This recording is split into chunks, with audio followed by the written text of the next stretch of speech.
Good morning. It's good to see everybody this morning. We're in Deuteronomy. We're in chapters 28 through 30, as you can see. And the next week will be the closing chapters, which I believe go from 31 to 34.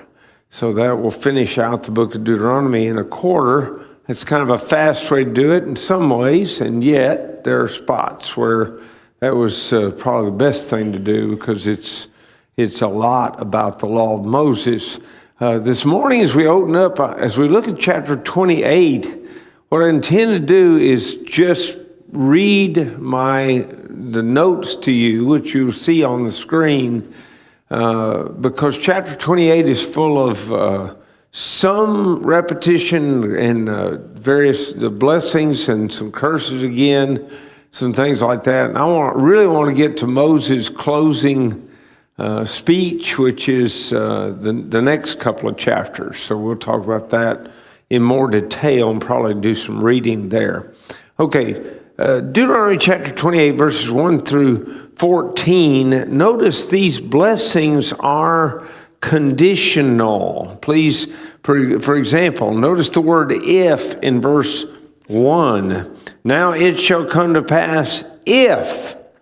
You know, and our problem is we think, now it shall come to pass. We don't think if. At least I don't think if. I think, well, God promised it. I'm going to get it. Well, yes and no. Depends on what I choose, my choice. You see the same idea on down in verse 9, where you find the Lord will establish you as a holy people to himself, just as he has sworn to you, if you keep the commandments. So that's twice now. That Moses early on in this has talked about keeping the commandments. The condition is obedience. And if you read the chapter, you're going to pick up on that. Verse 1, think again. It shall come to pass if you diligently obey the voice of the Lord your God, to observe carefully all his commandments, which I command you today, that the Lord your God will set you high above all nations of the earth. And then skip on down, verse 2. All these blessings shall come upon you and overtake you because you obey the voice of the Lord your God. Remember, the word obey is a constantly repeated word in the book of Deuteronomy. If you were to go through and underline every time you see some form of obey, you'd have quite a bit of underlining to do. It's pretty common in the book. And then verse 13, and the Lord will make you the head and not the tail. You should be above only and not be beneath, if you heed the commandments of the Lord your God, which I command you today, and are careful to observe them. And so another if, and again, the emphasis on the idea of command and obedience, particularly. If your obedience determines what God is going to do with you. The word bless is used in this chapter numerous times, in fact, 10 times. We've already seen it in verse 2, for instance. But you can also see it in verse 3. Blessed you shall be in the city, and blessed you shall be in the country. If you skip on down to verse 4, you're going to find it again. Blessed you shall be. It shall be the fruit of your body, the produce of your ground, the increase of your herds, the increase of your cattle, and the offspring of your flocks.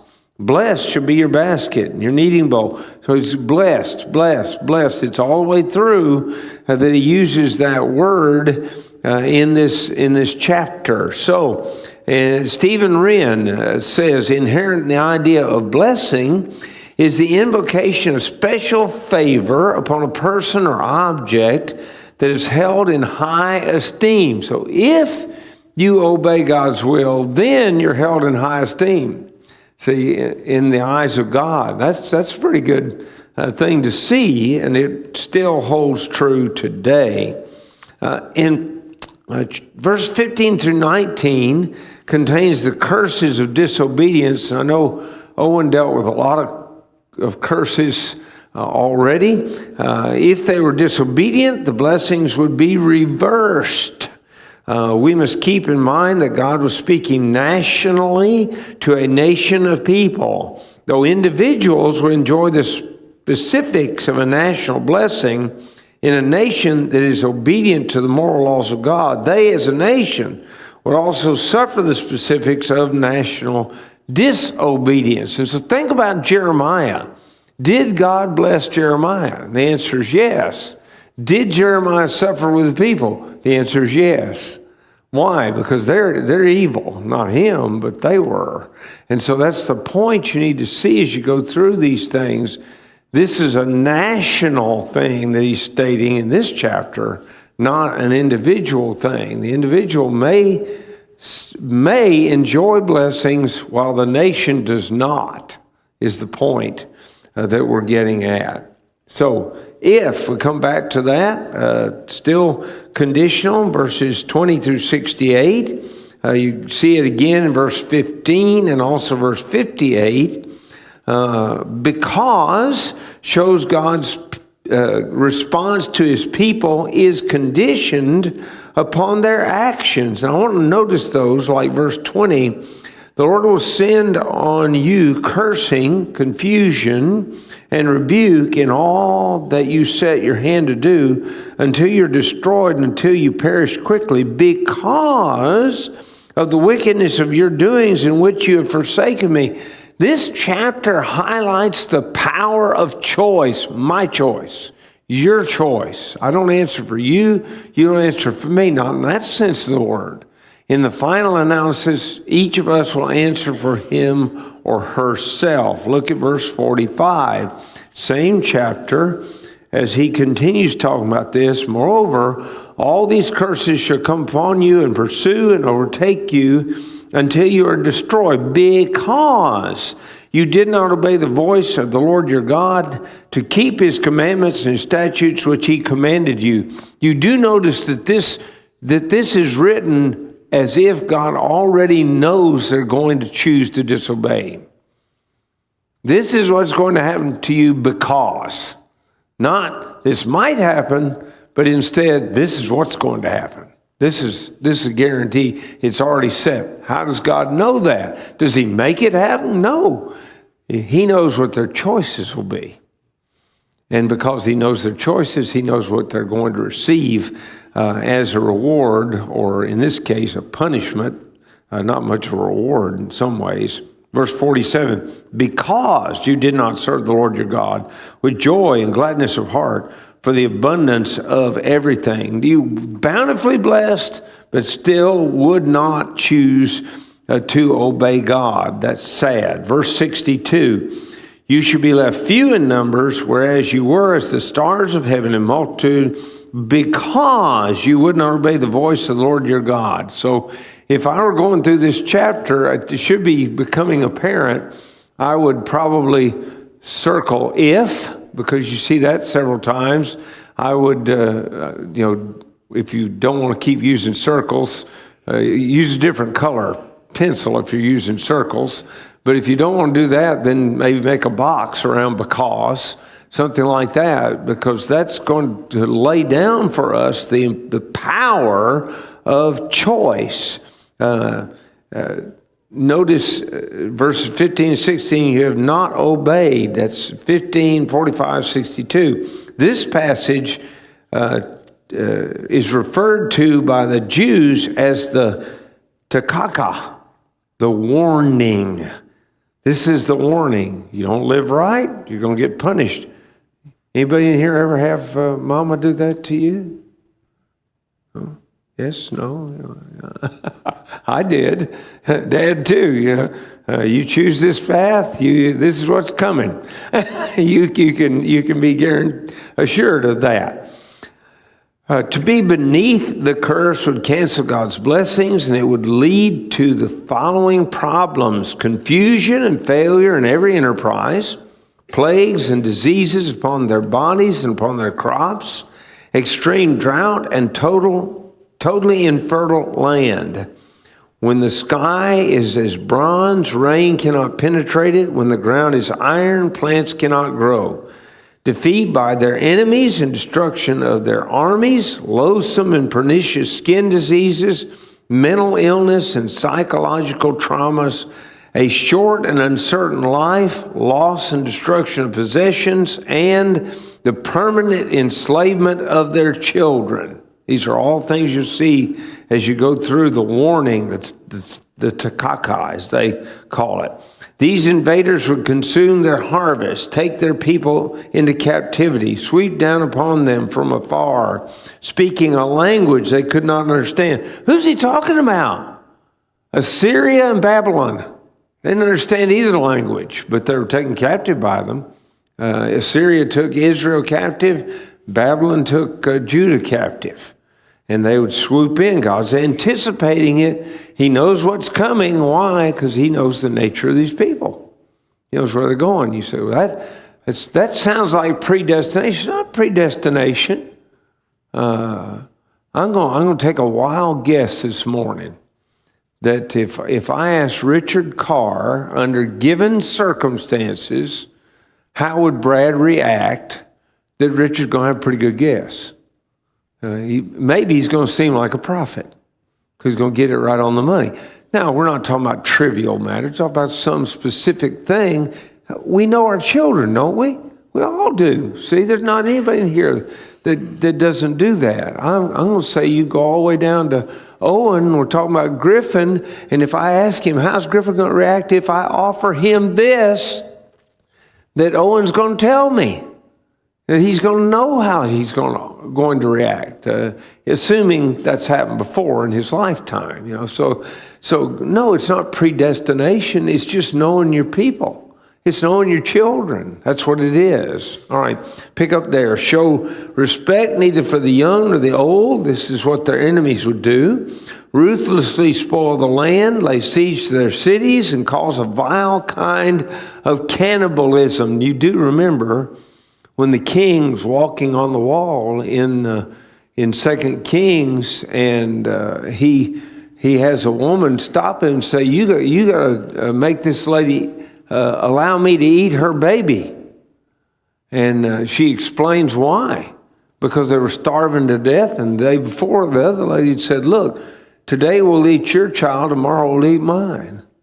And she helped eat her child, but then she hid hers and didn't let it happen. And she's saying, straighten it out. And the king just tears his clothes, and you see sackcloth underneath his robe because he's in mourning. So did that happen? Yes. Unfortunately, it did happen. They had cannibalism because of their enemies. Simultaneously, the Israelites would suffer disastrous crop failures and insect plagues upon their staple crops of wheat, grapes, and olives. Gentiles in the land would prosper above the Israelites, according to verses 43 and 44. Now, I do want to read the last few verses of the chapter. Pick up verse 58. If you do not carefully observe all the words of this law that are written in this book, that you may fear this glorious and awesome name, the Lord your God, then the Lord will bring upon you and your descendants extraordinary plagues, great and prolonged plagues, serious and prolonged sicknesses. Moreover, he will bring back on you all the diseases of Egypt, of which you were afraid, and they shall cling to you. Also, every sickness and every plague, which is not written in the book of the law, will the Lord bring upon you until you are destroyed. You shall be left few in number, whereas you were as the stars of heaven in multitude, because you would not obey the voice of the Lord your God. It shall be that just as the Lord rejoiced over you to do good and multiply you, so the Lord will rejoice over you to destroy you and bring you to nothing, and you shall be plucked up from off the land which you go to possess. Then the Lord will scatter you among all the peoples, from one end of the earth to the other, and there you shall serve other gods, which neither you nor your fathers have known, wood and stone. And among those nations you shall find no rest, nor shall the sole of your foot have a resting place.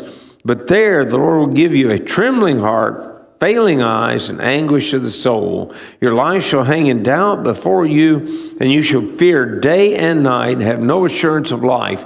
In the morning you shall say, oh, that it were evening, and at evening you shall say, oh, that it were morning, because of the fear which terrifies your heart, and because of the sight which your eyes see. And the Lord will take you back to Egypt in ships, by the way of which I said to you, you shall never see it again. And there you shall be offered for sale to your enemies as male and female slaves, but no one will buy you. That is some more warning. And it should have awakened them. It did not. Do you know when the people of Israel really, all that soaked in on them? When they came back from Babylon. When they came back from Babylon, they abandoned idols. We have no evidence of them taking up idols ever again. Now, did they still make mistakes? Yes. But not those mistakes. They learned. But it sadly was too late for many, many people, because many of them had died. Okay, the next chapter and the following chapter is the final sermon of Moses to the people. And so it contains a lot of things in it that we want to look at. For example, remember the past. So let's look together. These are the words of the covenant which the Lord commanded Moses to make with the children of Israel in the land of Moab, besides the covenant which he made with them in Horeb. Now Moses called all Israel and said to them, you've seen all that the Lord did before your eyes in the land of Egypt, to Pharaoh and all his servants and all his land. The great trials which your eyes have seen, the signs and those great wonders. Yet the Lord has not given you a heart to perceive and eyes to see and ears to hear to this very day. And I've led you 40 years in the wilderness. Your clothes are not worn out on you, and your sandals have not worn out on your feet. You've not eaten bread, nor have you drunk wine or similar drink, that you may know that I am the Lord your God. And when you came to this place, Sihon, king of Heshbon, and Og, king of Bashan, came out against us to battle, and we conquered them. We took their land and gave it as an inheritance to the Reubenites, to the Gadites, and the half-tribe of Manasseh.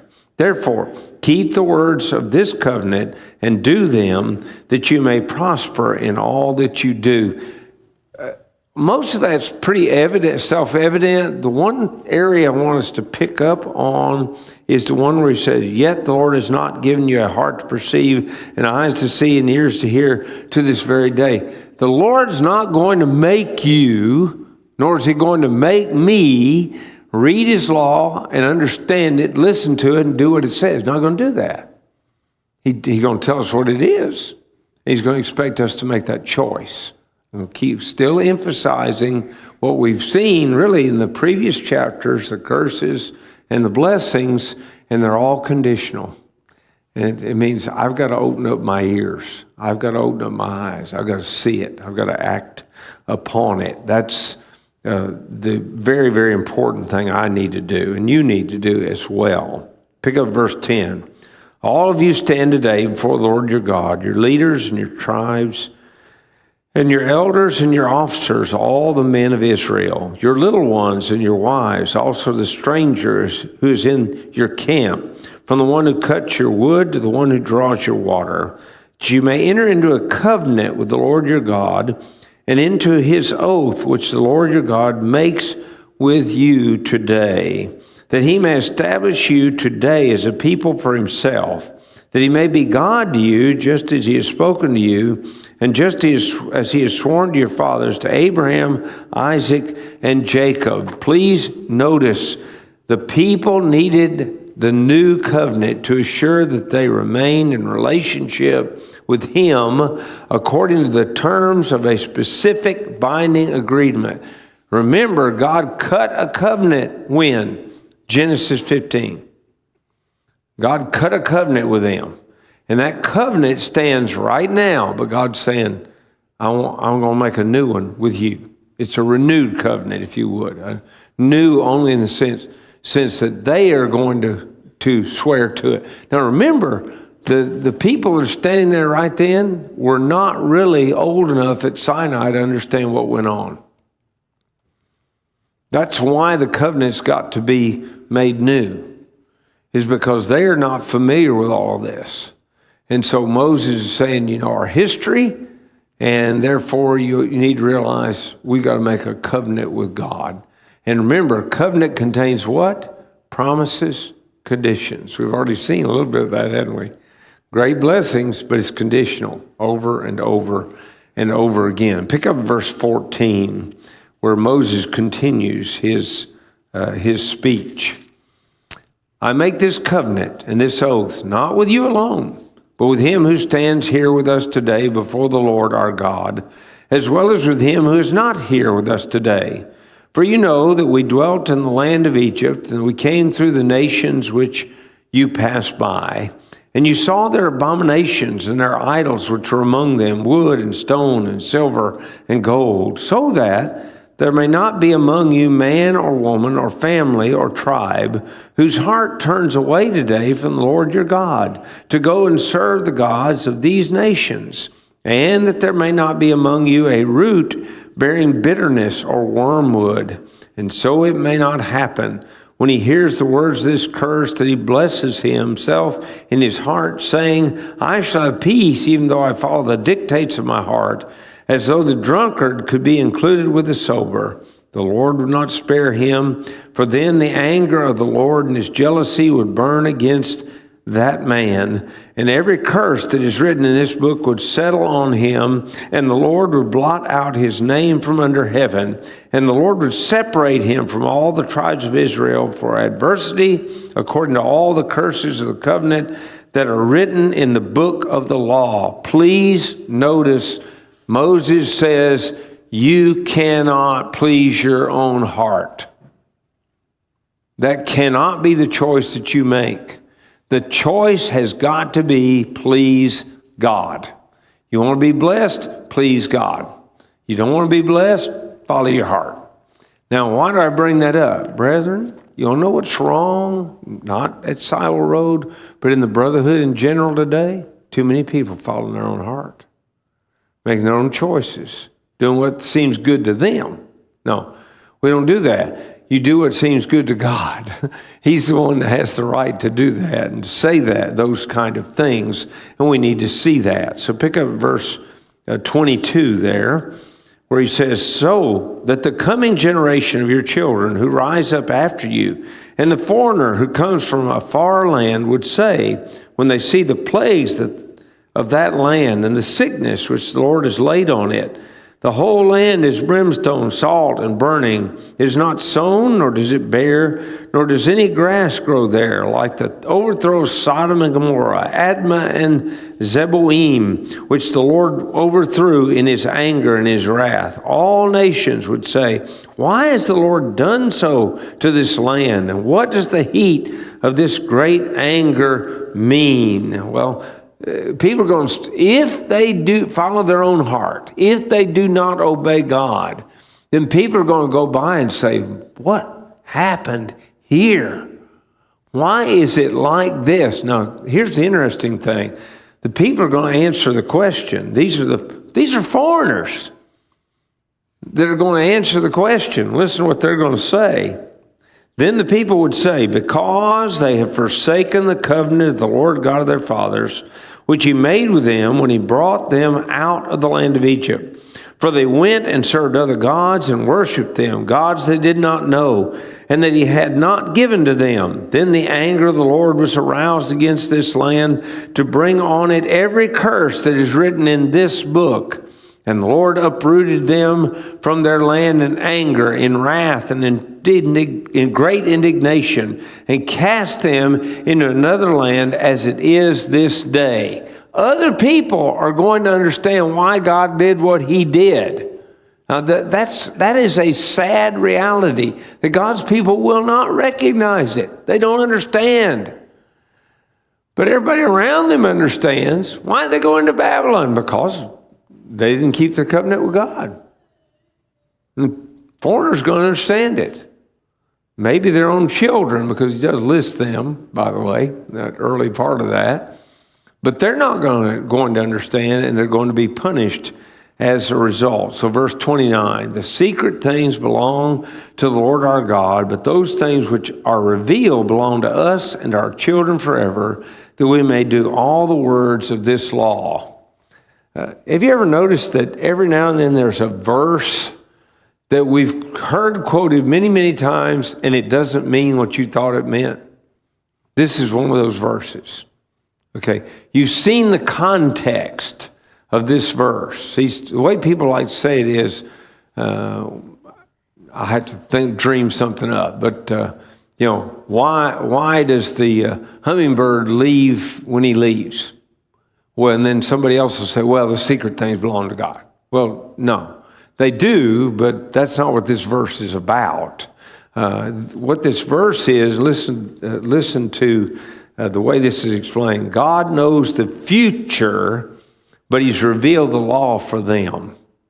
God knows what they're going to choose, but he's revealed the law to them. So they have the law. Could they have chosen to do what was right? Yes. But God knows they will not. The secret things belong to God. He understands that. He's not threatening them. He's just saying, this is what's coming. Okay? Anybody have a question or comment up to this point?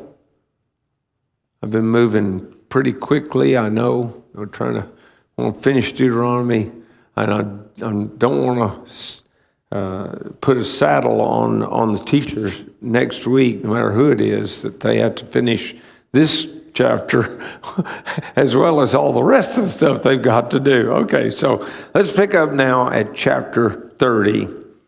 Now, it shall come to pass, when all these things come upon you, the blessing and the curse, which I've set before you, and you call them to mind among all the nations where the Lord your God drives you, and you return to the Lord your God and obey his voice according to all that I command you today, you and your children with all your heart and with all your soul, that the Lord your God will bring you back from captivity and have compassion on you, and gather you again from all the nations where the Lord your God has scattered you. Stop. Think about this, please.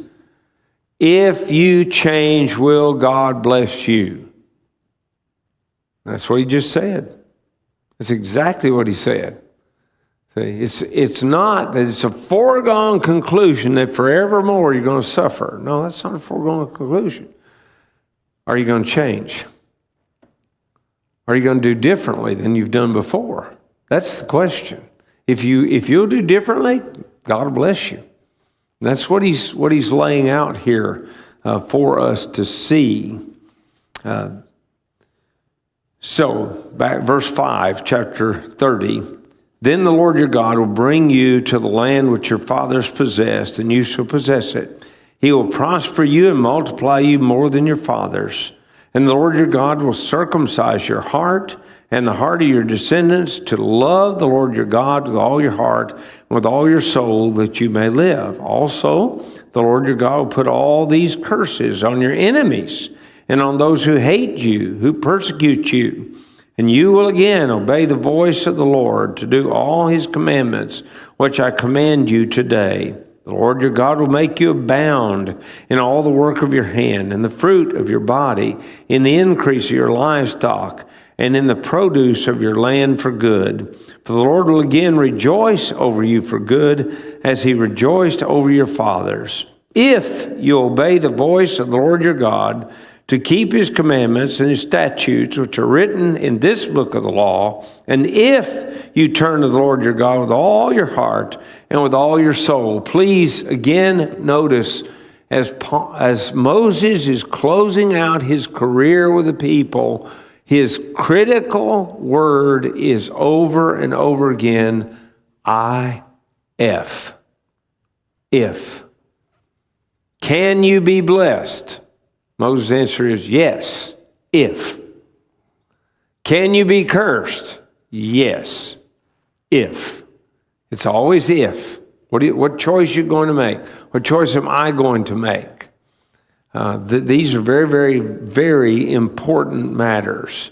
Holcroft says, they might reject God's covenant for a time, but if they returned to him and once more obeyed him, then all the covenant blessings would follow. God could achieve a turnaround of the most difficult situations, and though they were exiled in a distant land, he could bring them back. If there's any message in all that Moses has to say in Deuteronomy, the one that I think I need the most is that my blessings or my curses depend on me.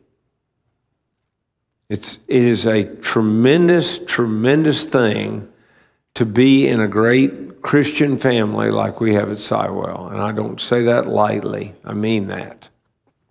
I pray for the church, for the members, for the deacons, the elders, on a regular basis. It's a wonderful blessing. But I will not go to heaven because I attended Sywell Road Church of Christ. And neither will you. It is possible, I'm not saying this is what would happen, but it's possible that out of 100 people, 99 are going to go to heaven from Sywell Road. But if I'm the one that was disobedient, I'm not going to heaven. Does that message not just jump at you as you read these chapters, as you think about what Moses had to say to the people? It jumps at me. It's just very, very apparent. Maybe we need, and I say we, meaning we, me included, maybe we need more lessons on choice. Choice, the power of choice. Because it can make a huge, huge difference in our lives. I can tell you things that I chose. Sometimes it worked out really well. Sometimes it didn't. But it was my choice.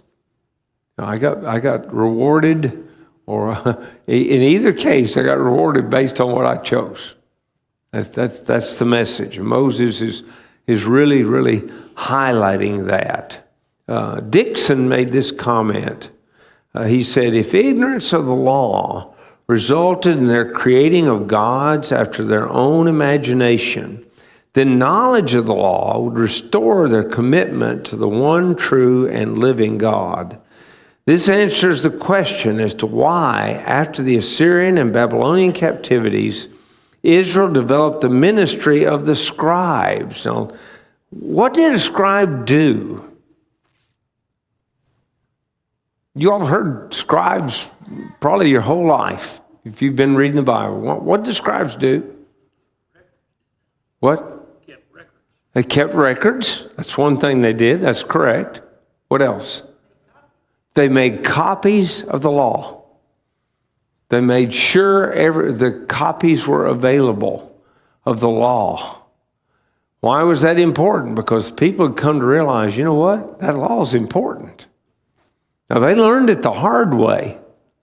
I mean, they really learned it the hard way. But we can, the beauty is, if you look at Romans 15, verse 4, and if you look at 1 Corinthians chapter 10, I believe it's verse 11. I have to go back and make sure I'm right on that, but I believe it is. If you look at both those passages, what it tells us is the reason we have the Old Testament is so that we can learn how God deals with his people. That's what it's there for. There's rare occasions in the New Testament. The one that jumps out at me immediately would be Ananias and Sapphira. But they're pretty rare occasions in the New Testament when you see how God responds to people who disobey his law. Instead, in the New Testament, we get the blessings and the cursings listed, so to speak. We get here's the good you can receive, and again, circle in your mind the word if. If you live the way God wants you to, then this is what you're going to receive. But on the other hand, there are the curses in the New Testament as well. But as far as understanding, well, how does God use those in reference to his people? The answer is found in the Old Testament. It's right there. It's shocking to me that anybody could lay claim that the churches of Christ don't believe in the Old Testament. If that's the case, and here's what I literally had somebody here. I don't remember who it was. Say somebody was told, well, we don't teach the Old Testament, and this person said, well, I don't know about where you are, but we hear it all the time. Well, there's good reason. There's good reason we talk about it, because it sets the standard. How does God deal with people who obey his law, who listen to what he said? How does God deal with people who disobey his law? It's all in the Old Testament, just as clear as it can be, and we need to see it. Very, very important.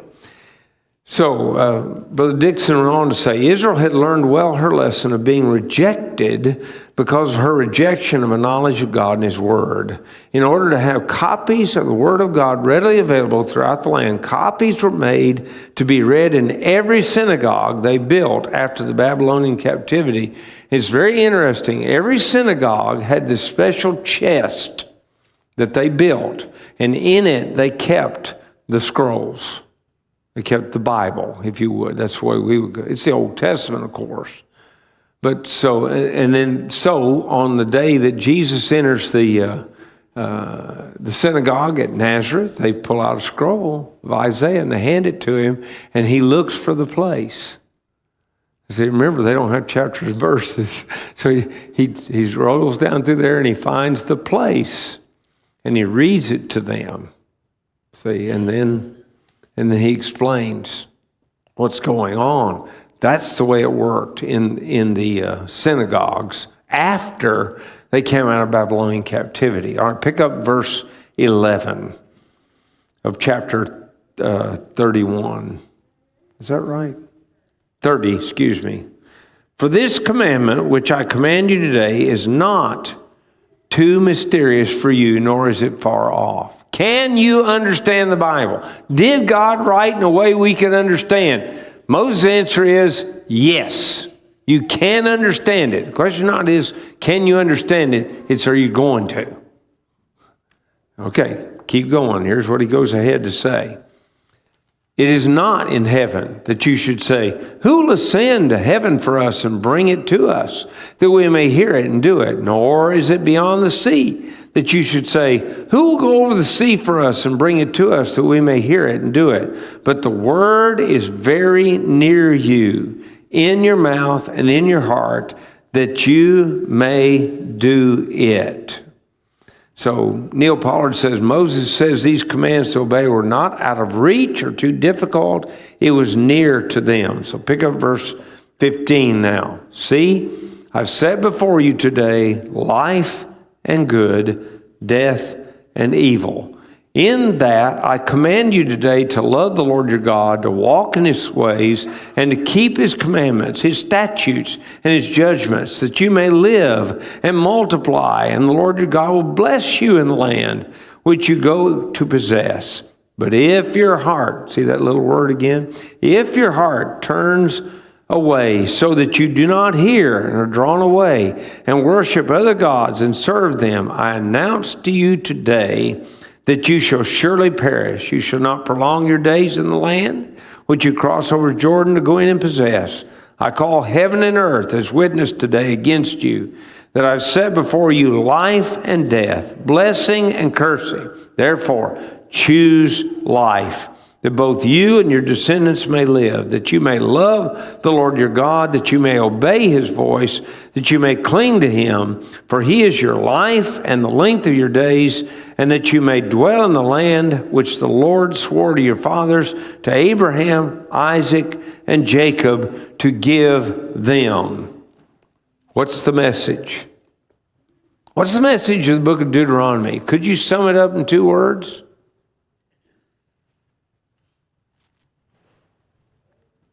Choose life. Choose life. I'm going to reemphasize, we talked about it already. choice. Choice. What I choose is going to determine my eternity.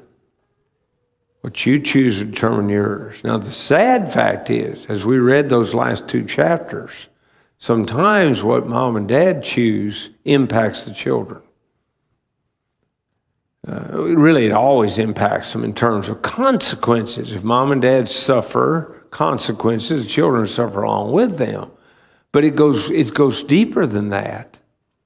If mom and dad don't teach their children the law, and I'm talking about the law of Christ, the law of the Spirit of life in Christ Jesus, as Paul describes it in his writings. If we don't teach our children the New Testament, God's will for our lives, then I can assure you our children will go astray. That is the almost without fail what's going to happen. Now, occasionally you'll have a child who will get it on their own. They'll do it for themselves. But for the most part, if mom and dad make the world the God of their lives, and brethren, we got to think about this. I guess I'm either getting old enough that I'm not afraid to say some things, or I'm getting old enough that I'm turning mean, one or the other. But brethren, think about it. We got to think. What choices do our children see in what we do? Do we put worldly things above spiritual things? They're going to see it. You don't think they know what's going on around here? And you don't think they know when you don't go, when it's available to you? You're making a mistake. They know. So I'm going to join Moses. Choose life. I'm going to yield the floor to you and give you, 3 minutes? That's more than I've ever given you, probably.